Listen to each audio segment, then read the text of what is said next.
Bonjour à toutes et à tous, ravi de vous retrouver pour ce nouveau numéro de rencontre. La Chine a réalisé une émission obligataire en euros à Paris pendant la récente visite du président français Emmanuel Macron en Chine. Une première depuis 15 ans et c'est une émission obligataire d'un montant de 4 milliards d'euros.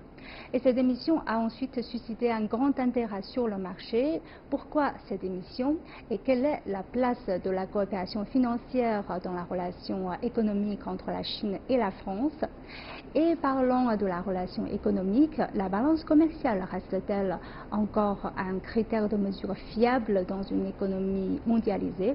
Aujourd'hui, nous allons discuter de tout cela avec nos invités. Et j'ai le plaisir d'accueillir sur notre plateau M. Ding Yifan. Vous êtes chercheur au Centre de recherche sur le développement du Conseil des affaires d'État. Et M. Lin Hua, vous êtes directeur académique de Schema Chine. Bienvenue sur notre plateau. Alors, je voudrais commencer par M. Ding Yifan. Pourquoi cette émission et qu'est-ce qu'il s'agit exactement? En fait, il s'agit de lancer des emprunts d'État. En fait. C'est le ministère des Finances chinois qui a lancé cet emprunt sur le marché des capitaux à Paris. Cela a des significations assez importantes, en ce sens que finalement, sur le marché des capitaux internationaux, il y a toujours des doutes. Il y a toujours des doutes sur la valeur des monnaies en question. L'euro était mise en question par la crise des dettes souveraines à partir de 2010, qui a hanté le marché européen pendant un certain nombre de temps. Il y a aussi des doutes sur la valeur du dollar, vu le niveau d'endettement du gouvernement fédéral américain, etc., etc. Mais dans ce cas-là, l'émission de bons de trésor chinois en euros, dénommés en euros, sur le marché des capitaux de Paris, montre que finalement le gouvernement chinois a une certaine confiance, ou une grande confiance en euros. C'est un symbole de soutien de cette monnaie. Et évidemment, mais au retour, nous avons été récompensés par un taux d'intérêt vraiment très bas. Mais par rapport au taux négatif, c'est quand même assez élevé, donc ça suscite des intérêts sur le marché. Ah oui, évidemment. Oui, le taux négatif, ou le taux nominatif négatif de l'euro, et c'est l'affaire de la Banque centrale européenne. Ça ne concerne pas le taux du marché de capitaux. Sur le taux du marché de capitaux, il n'y a que le bon de trésor allemand qui a vu son taux baisser jusqu'au niveau négatif. Mais tout cela est un peu dérisoire. Mais pourquoi Paris, selon vous, et cette fois cette émission survient aussi pendant la visite du président français en Chine, donc vous travaillez beaucoup sur la relation économique entre les deux pays, comment comprenez-vous ce geste? Je pense que Paris n'est pas seulement une ville romantique et tournée vers le tourisme. Paris, c'est aussi une grande place financière. Et notamment avec l'incertitude de Brexit, beaucoup de professionnels du marché tournent leur regard vers Paris. Donc je pense que Paris, c'est quand même une place financière mondiale et ça va encore revertir d'importance avec le futur Brexit. Donc c'est pour ça qu'on n'a pas choisi Londres. Est-ce que vous pensez qu'il y aura aussi des émissions à Londres?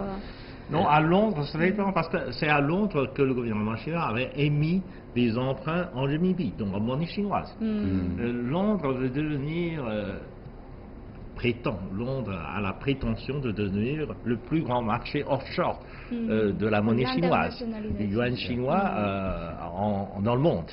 Donc c'est pour ça que nous avons aidé Londres à émettre des emprunts en yuan chinois, donc en monnaie chinoise.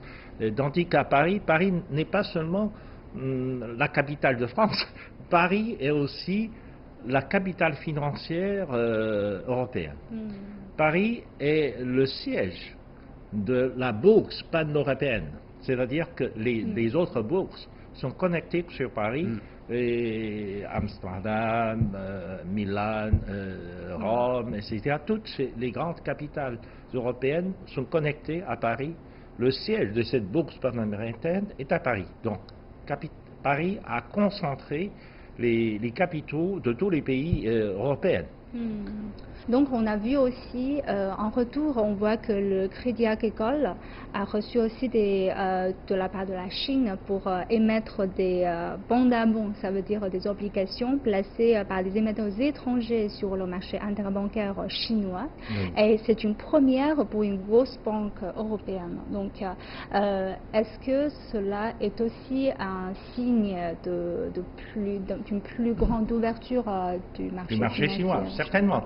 Les institutions financières européennes bénéficient de l'ouverture récente du marché chinois financier.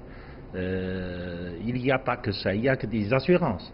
De plus en plus, les assurances européennes bénéficient d'accès au marché chinois, parce que le marché chinois est en train de devenir le plus grand marché d'assurance, le plus grand marché financier, etc. Ils aiment ça, et parce que depuis longtemps, le marché financier, le marché capitaux était complètement fermé. Où nous avons procédé à une ouverture progressive de notre marché de capitaux. Donc petit à petit, les institutions déqualifiées, donc examinées par le ministère des Finances, etc., sont permis d'entrer en Chine, mais avec un montant limité d'opérations tous les jours, etc., ce qui, pour limiter des actions spéculatives très importantes. En fait, on voit qu'aujourd'hui, le marché chinois de finances s'ouvre davantage et puis il y a plus de coopération financière entre les deux pays. Alors, quelle est la place de la coopération financière aujourd'hui dans la relation économique entre les deux pays, selon vous? Je pense qu'en Chine, il y a beaucoup de liquidités, d'une part, et d'autre part, le marché chinois financier, il vient de s'ouvrir davantage avec une certaine forme entre guillemets, de dérégularisation. Et je pense qu'il y a encore beaucoup de marge de manœuvre dans la coopération franco-chinoise dans le domaine financier. Et que avec le développement économique de la Chine, avec l'enrichissement de la population, je pense qu'il est à prévoir qu'en français et chinois, on peut faire encore beaucoup de choses dans le domaine financier en Chine. Alors revenons à la relation économique entre la Chine et la France. On voit que cette année, le volume des échanges commerciaux entre la Chine et la France a atteint 62,9 milliards de dollars, c'est en 2018. Et pensez-vous que c'est le meilleur moment de la relation économique entre les deux pays? Je pense que nos relations économiques et commerciales sont au beau fixe, même si la France n'est que le 4e partenaire de la Chine en Europe. La France derrière, je crois, l'Angleterre et l'Allemagne. Mais par rapport à l'histoire... Par rapport à l'histoire, je vois une certaine progression dans le volume de nos échanges. Mais je pense que vu la place de la France, 5e puissance du monde, elle a sûrement beaucoup à faire en termes d'importation vers la Chine. Et les Chinois aussi, on a aussi beaucoup besoin de la France, puisque c'est pas normal que la France soit 4e partenaire de la Chine en Union européenne. Oui, en fait, si vous regardez l'évolution des relations commerciales entre la Chine et la France, elle n'est pas linéaire. Elle a traversé des hauts et des bas, mais parce que c'est dû un peu à la structure du commerce français. Parce que l'économie française est soutenue surtout par quelques grandes entreprises qui ont un niveau technologique très avancé. Donc si la Chine achète des choses, par exemple, si il y avait à l'époque beaucoup de coopération dans le domaine de la construction de centrales nucléaires. La Chine a importé plusieurs centrales nucléaires de la France et à ce moment-là, il y a une augmentation rapide de l'importation de Chine de la France. Un grand volume. Parce que oui, et c'est la même chose quand la Chine achète massivement des Airbus. Ça fait augmenter le volume commercial et ça fait augmenter l'importation de la France. Et quelquefois, quand il n'y a pas de grands achats, des grandes affaires, etc., le commerce tombe en bas.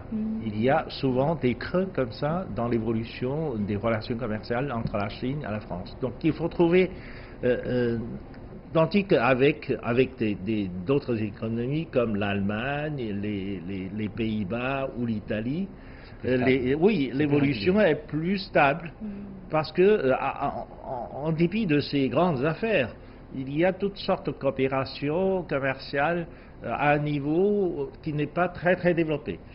C'est des machines, outils, c'est des produits industriels.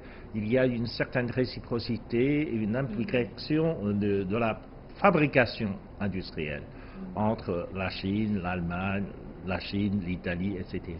Donc il faut trouver des domaines de coopération plus approfondis dans le domaine manufacturier, surtout dans le domaine industriel, pour que la France et la Chine voient leurs relations commerciales se développer sur une base plus solide. Alors on va revenir un peu plus tard sur cette question, mais vous avez évoqué un point très intéressant, c'est en fait l'augmentation du volume des échanges. En fait, quand on regarde les médias français, même quand ils parlent de cette visite du président français en Chine, ils parlent encore beaucoup du déficit commercial entre les deux pays. En fait, ils s'inquiètent beaucoup de ce déficit. Est-ce que cela est justifié? Est-ce que la balance commerciale reste-t-elle aujourd'hui encore un critère de mesure fiable pour mesurer la relation économique entre non seulement la Chine et la France, mais en général la relation économique entre deux pays? Certes, on a toujours un déficit commercial aux dépens de la France. Je pense que c'est lié au fait que nos tissus économiques industriels sont complémentaires. La France et la Chine ne se trouvent pas dans le même stade de développement économique industriel. Et c'est là aussi la chance pour nous, parce qu'il y a encore beaucoup à faire, notamment dans le domaine agricole. La France est le premier pays agricole de l'Union européenne. Et qu'on voit que, justement, durant le dernier CAI, le bœuf français revient sur le marché chinois. Et je crois qu'il est à parier que la France... Vous avez parlé de l'exposition internationale. Voilà, qui vient de s'achever ce mois-ci à Shanghai. Et c'est lié aussi au fait que le tissu économique entre la France et la Chine ne sont pas du tout les mêmes. Comme notre ami vient d'indiquer, le commerce entre la Chine et d'autres pays européens sont plus, je dirais, réguliers et stables. Parce que, par exemple, prenons le cas de l'Allemagne. L'Allemagne a beaucoup de PME-PMI. Donc, ces entreprises allemandes ne dépendent pas beaucoup de la conjoncture économique et géopolitique. Donc, les affaires entre la Chine sont régulières. En revanche, les PME françaises sont peu présentes en Chine. Donc, nos affaires dépendent beaucoup de la géopolitique, de la conjoncture économique. Ce qu'il faut dire qu'il faudrait qu'on mobilise davantage des PME françaises pour qu'elles viennent exporter davantage vers la Chine. Et la CAI justement en est une preuve, comme quoi on a beaucoup de marge de manœuvre pour améliorer et réduire le déficit de balance commerciale entre nos deux pays. Mais ce qu'on constate souvent, c'est qu'on parle de la balance commerciale sans vraiment analyser le tissu économique ou vraiment sans analyser vraiment la situation économique dans son ensemble. Quel est votre avis? Oui, souvent les médias français sont un peu derrière le temps. On a l'impression qu'ils sont encore à un temps avant la mondialisation. Ils souvent analysent la situation commerciale d'après le schéma de l'exportation et de l'importation des produits finis. Alors qu'aujourd'hui, dans le commerce international, entre la France et la Chine, entre la Chine et le reste du monde, finalement, beaucoup d'échanges se sont passés entre des produits intermédiaires. Par exemple, prenons le cas de la Chine et les États-Unis. Les États-Unis ils accusent d'avoir beaucoup d'excédents commerciaux, mais si on analyse le fond, à peu près moitié, ou un peu plus de moitié du commerce entre la Chine et les États-Unis est composé de produits intermédiaires. Donc s'il relève le taux d'intérêt, par exemple, contre l'importation chinoise aux États-Unis, mais ça nuit principalement aux entreprises américaines. Parce que quand vous parlez de produits intermédiaires, ça veut dire que les entreprises chinoises vont importer des pièces détachées, par exemple, dans les deux sens. La Chine importe des pièces détachées des États-Unis pour assembler en produits finis. Mais c'est libellé en Made in China, donc ça a été c'est une part, mais d'autre part, la Chine exporte aussi beaucoup de pièces détachées aux États-Unis pour que les entreprises américaines finissent l'assemblage sur le sol américain. Mais c'est donc la guerre de droits de douane est en fait au détriment de tout le monde. Des entreprises chinoises, mais aussi des entreprises américaines. C'est le même cas aussi pour beaucoup d'entreprises chinoises et beaucoup d'entreprises européennes. Parce que, en plus, la situation est d'autant plus compliquée que finalement, beaucoup d'entreprises françaises, allemandes, etc., ont installé une partie de leur production sur le sol chinois. Donc, la guerre commerciale entre la Chine et les États-Unis est d'une certaine manière nuisible aussi aux entreprises européennes installées en Chine. Et ce que j'ai compris, c'est que surtout parce que la balance commerciale elle est calculée à partir du pays en fait. Tous les produits produits en Chine sont calculés sur l'excédent commercial chinois, mais en fait ce sont la production est globalisée. Oui, ce sont des produits qui sont il est difficile de calculer en fait la contribution de chaque pays à un produit industriel fini aujourd'hui. Et par exemple, à ma connaissance, la Chine est largement déficitaire par rapport, par exemple, au Japon, au Corée du Sud, parce qu'il y a beaucoup d'importations chinoises des pièces détachées de ces pays-là. Donc c'est difficile mais on voit qu'il faut quand même quelque chose pour montrer comment se passe la relation économique entre les deux pays. Par exemple, le média aujourd'hui, pas seulement en France, mais je constate dans beaucoup de pays, il aime bien utiliser le déficit commercial quand il s'agit de la Chine. Donc si on ne fait pas ce calcul à partir de la balance commerciale, quels critères peut-on adopter il faut analyser aussi l'investissement. L'investissement, etc. Il faut voir aussi les profits réalisés par les entreprises européennes en Chine, sur le sol chinois.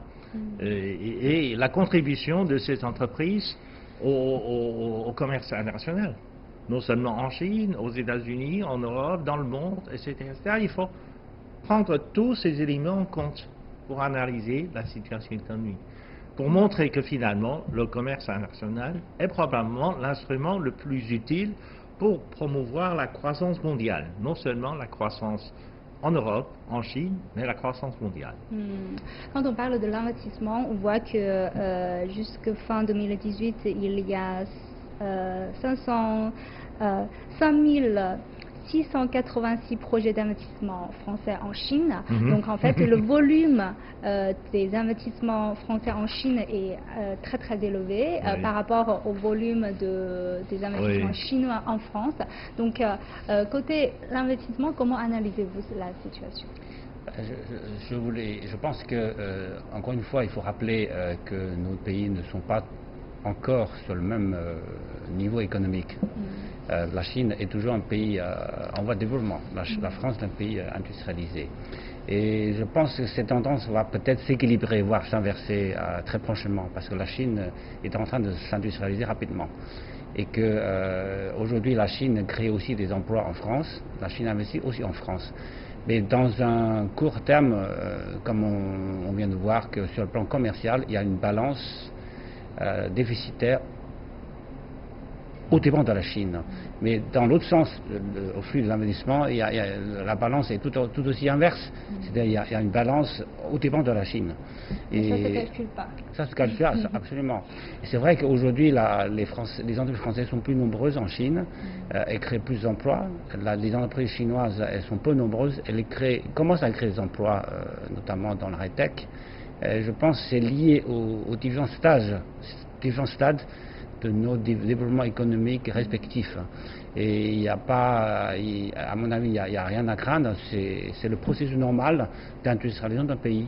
Et peut-être dans quelques années, on va s'équilibrer dans les deux sens.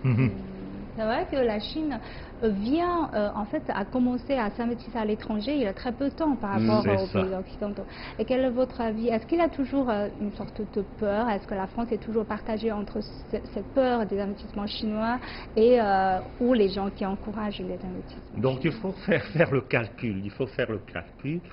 Les entreprises françaises commencent à investir en Chine très tôt, à partir des années 80, 1980. Donc ça fait 30 ans, 40 ans qu'ils investissent en Chine. Donc l'accumulation de l'investissement français en Chine est de loin supérieure à l'investissement chinois en Europe et en France. Et il faut dire que la capacité d'investissement dépend beaucoup de sa force de réserve de devises étrangères. Depuis longtemps, la Chine est un pays qui manquait de devises étrangères. Donc la Chine ne pouvait pas investir à l'étranger. Et la Chine est d'entrée vraiment comme un acteur actif sur la scène internationale avec une force d'investissement important seulement depuis même pas 10 ans. Depuis 5 ou 6 ans, depuis que la Chine avait lancé les initiatives dites routes et ceintures, donc les initiatives chinoises pour le renouvellement des anciennes routes de la soie. C'est à ce moment-là que la Chine commence à investir davantage à l'étranger, y compris en Europe et aux États-Unis. Et en fait, ceci a suscité des craintes et des suspicions. Parce que c'est nouveau. Parce que c'est nouveau. Mais plus, par contre, paradoxalement, les pays européens qui ont reçu le plus d'investissements chinois ont bénéficié non seulement de l'investissement de la croissance, mais aussi du marché chinois, de l'élargissement de leur part sur le marché chinois. C'est le cas des entreprises allemandes. L'Allemagne a reçu beaucoup plus d'investissements chinois que d'autres pays européens. Parce que dans le contexte de l'Allemagne, l'Allemagne est une république fédérale, donc les États, les Länder, avaient un peu plus de pouvoir dans l'approbation des projets, etc., des acquisitions, etc. Donc ils ont reçu beaucoup plus d'investissements chinois et du coup, au départ, les Allemands avaient aussi des doutes, des suspicions à l'égard de l'intention des entreprises chinoises. Mais finalement, ils ont réalisé que l'acquisition ou l'achat par des entreprises chinoises des entreprises allemandes ont contribué à l'élargissement de la production. Parce que finalement, ils ont augmenté leur exportation vers le marché chinois. Parce que si les entreprises chinoises viennent chercher des partenaires, chercher à acheter des entreprises européennes, c'est pour, au retour, élargir leur capacité de production, principalement sur le marché chinois. Mais si eux, ils ont vraiment une expérience d'investissement à l'étranger pendant, comme vous avez dit, je pense depuis l'époque coloniale déjà, ils s'investissent à l'étranger, les entreprises occidentaux. Et pourquoi ils ont cette, comment vous avez dit, cette suspicion sur l'intention de la Chine? Pourquoi ils ont cette idée? Comment elle est? Cela dépend, parce que il y a des moments où le marché européen a été ouvert aux investissements étrangers, américains, etc. Ils ont eu des expériences un peu douloureuses, surtout vis-à-vis des Américains. Quelquefois, les Américains sont venus en Europe acheter des entreprises, restructurer les entreprises et envoyer le fardeau de chômage sur le dos du système de protection sociale, et puis se sont retirés. Et il y a un mauvais souvenir de ce genre d'investissement, mal intentionné dans l'histoire récente en plus, dans les années 60, 80, 60, 70, 80, il y a eu de temps en temps ce genre d'histoires qui se sont racontées dans la presse française, allemande, etc. Donc aujourd'hui, il est facile de faire l'analogie entre les deux, ce genre de choses, mais la réalité est que les affaires d'acquisition et de rachat les plus importantes tels que le rachat de Volvo par Geely, par une entreprise chinoise, a aidé Volvo à reprendre à la vie, à redevenir une entreprise dynamique sur le marché international. D'où cela. Mais l'autre exemple, c'est un fabricant de machines de construction allemand. KUKA. Oui. Mais là aussi, KUKA a été refusé par le Parlement allemand. Parce que sous la pression américaine, etc., etc. Là aussi, parce qu'il ne faut pas regarder seulement les relations sino-européennes. Il faut aussi regarder les relations triangulaires. Non, triangulaires entre les États-Unis, l'Europe et la Chine. Parce que quelquefois, même une bonne affaire pour les Européens et les Chinois peuvent être complètement sapotées par la pression américaine. C'est arrivé plus qu'une fois. Il y a des enjeux géopolitiques très importants. Alors, parce qu'on n'a pas beaucoup de temps, donc la dernière question, je pense, pour vous deux, c'est de voir, parce qu'on a énuméré beaucoup de facteurs de coopération, dans le futur, quels sont selon vous les perspectives de développement des domaines qui peuvent avoir des potentiels pour la relation entre la Chine et la France? Moi, je pense d'abord au tourisme et à l'hôtellerie. Sachant que la France est la première destination touristique du monde. Les touristes internationaux qui ont visité la France dépassent la population française, et cela de loin. Et la France a beaucoup à nous offrir sur le domaine touristique et de l'hôtellerie. Et parlons de tourisme, je pense aussi à l'acquisition de Clomède par une entreprise chinoise, Fosun, que j'ai étudiée. Puis c'est une belle opération parce que Clomède a été privatisé grâce aux efforts d'une entreprise chinoise. Et peut-être le second domaine auquel on peut penser, c'est l'enseignement supérieur. Le système éducatif français est élitiste et assez remarquable en termes de formation des grands scientifiques. Voilà. Mais je pense, en dehors de ce qui a été mentionné, le domaine manufacturier, économie, l'emploi, sport, etc. Et je pense qu'il ne faut pas oublier non plus le tourisme et l'enseignement supérieur et peut-être le domaine culturel. La France est un grand pays culturel et historique et je pense aux arts, au design. Voilà les trois domaines auxquels je pense en premier. Alors, dans le domaine économique, quels sont les potentiels à exploiter? Je pense qu'il y a encore beaucoup à exploiter.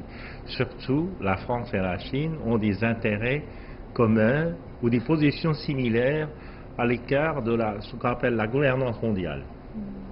Le climat aussi. Ou le changement climatique, la reconstruction du système monétaire international, aussi la reconstruction d'un ordre économique international, y compris la reconstruction du cadre du commerce international, la réforme de l'OMC, etc., etc. Dans tous ces domaines, il y a beaucoup d'intérêts convergents et des positions similaires. Alors je vous remercie à tous les deux, merci pour vos analyses. Et je vous remercie d'avoir suivi notre discussion. À la prochaine.